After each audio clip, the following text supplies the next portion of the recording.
la rubrique de Frédéric.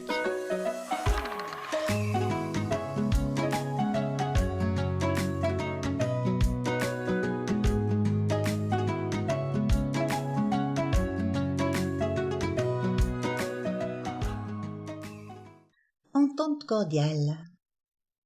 Entente cordiale, mais pas d'une cordialité de surface, pas d'un polissage des mœurs qui offre au paraître son aura d'honorabilité, pas de ces ententes de salon qui laissent croire qu'une relation profonde existe, alors que ce n'est qu'affichage mondain. Car qu'on se le dise, le mondain n'est pas réservé à une certaine classe. Non, non. Tous et toutes faisons nos mondanités, dès lors que nous nous adonnons avec plus ou moins de bonheur au jeu des échanges de surface pour être, ou sembler être, socialement compatibles.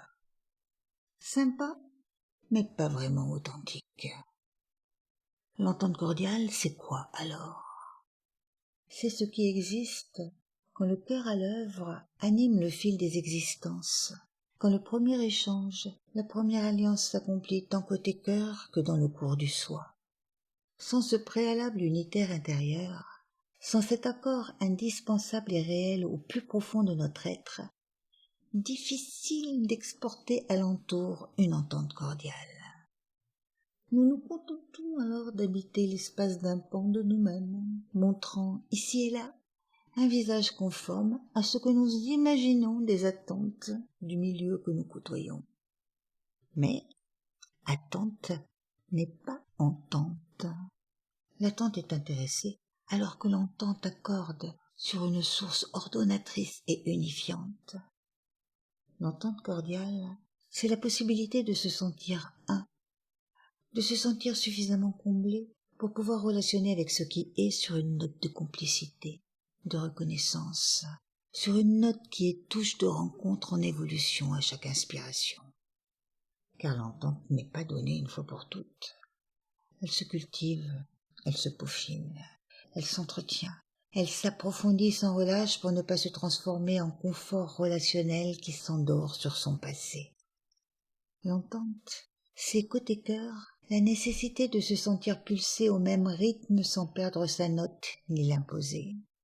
C'est être côte à côte, tout en étant conscient d'être ensemble dans un espace plus grand qui nous contient et que nous colorons au tempo des diapasons d'union que nous sommes en capacité d'émettre.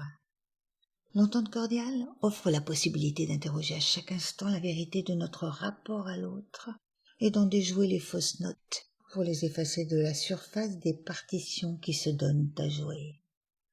L'entente cordiale invite à partager un parfum d'unité, non pour nous-mêmes, mais pour l'ensemble.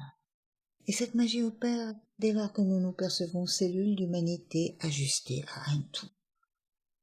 Entente cordiale, car le cœur uni ne cherche rien de plus que de participer au mouvement de vie, en inspirant et en expirant de façon synchrone le beau à l'œuvre sur la terre. Ainsi, ce n'est que sous la houlette du cœur que l'entente cordiale devient réalité. À nos ententes, à nos souhaits partagés. Santé!